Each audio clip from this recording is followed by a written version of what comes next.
I'm Meredith Bond with a City News exclusive investigation. At least 2 post-secondary schools in Toronto, including George Brown, don't make naloxone kits available to students on campus. These kits can be the difference between life and death for someone experiencing an opioid overdose, and their distribution is a key component of the province's strategy to combat the opioid crisis.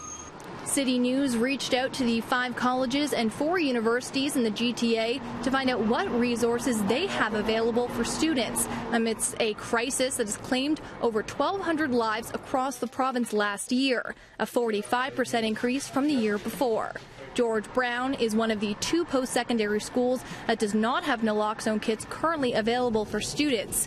This despite the school's downtown campus being just a few hundred meters away from the Moss Park safe injection site. In a statement, George Brown tells us, "We know that increased awareness of and access to naloxone can save lives. That's why we have approved a plan to put naloxone kits on all of our campuses. Details of their plan have not been released."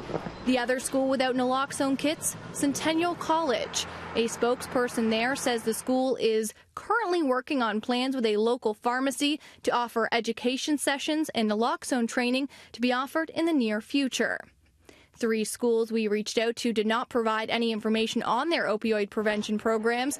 It's not clear if naloxone kits are available on the University of Toronto, Humber College, or OCAD University campuses. Ryerson, York, Sheridan, and Seneca are 4 of the schools equipped with the life-saving drug. For more on the policies and programs implemented on those 4 campuses, head to our website at citynews.ca. Have you heard about a naloxone kit? What? A naloxone kit? No, I haven't. What's that? I'm Maliha Sheikh. It's Frosh Week here at Ryerson University, so students are out and about having a good time, as they should be. But with all the focus being put on fun Frosh Week activities, is the issue of drug overdoses being ignored. I spoke with one Ryerson University student union leader who says that just last year, in the first 8 months, there were 15 overdoses, 8 of which were related to fentanyl and heroin. So now there's an increased push on making the medication that reverses overdoses more available.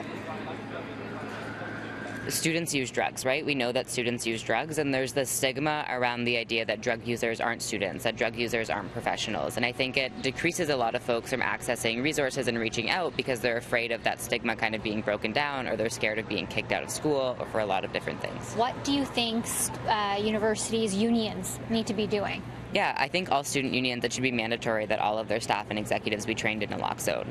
We know that with naloxone, there's about only really like a minute window or under to actually save that person. So it's not enough just for campus security to be trained or for the medical center to be trained, because when we're talking about overdoses, the frame of time is so small.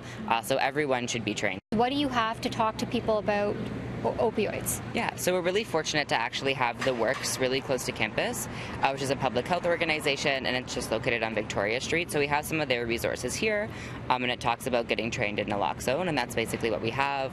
It's the closest and easiest way for students to be trained. While there were 15 overdoses here on campus last year, Olson says that there could be more, considering many students choose to do drugs off of campus. Now, we spoke to students here at Ryerson University to see whether they think the university is doing enough to address overdose concerns. Your first-year students, has anyone talked to you about safety regarding opioids on campus? Yeah, there was a booth set up on my first day here, and they were giving out pamphlets about signs of people who have possibly overdosed and things, and they were also telling us where we could find kits that we could give to someone if they had overdosed. I have friends who take opiates too, but of course they've never overdosed on it. But I feel like if there's more information surrounding it, and I feel like people would know how to be safe with it. Do you think the university is doing enough to spread awareness about drug use and what the dangers are? I mean, I don't think they're doing much, but I don't think it's that necessary. I feel like we get a lot of information from outside of the university. I think, as an adult, it's your own responsibility, kind of, to... What about you, Lucas? Do you think the school should be doing more to talk to students about it? Yeah, definitely. I haven't really heard too much about it, actually, at all, really. So, yeah, I think so, definitely. Olson says that there is some progress being made this year. New, Ryerson Security is now able to use naloxone kits, all the security, and that is definitely something that Olson says is a good sign. Things are moving in the right direction.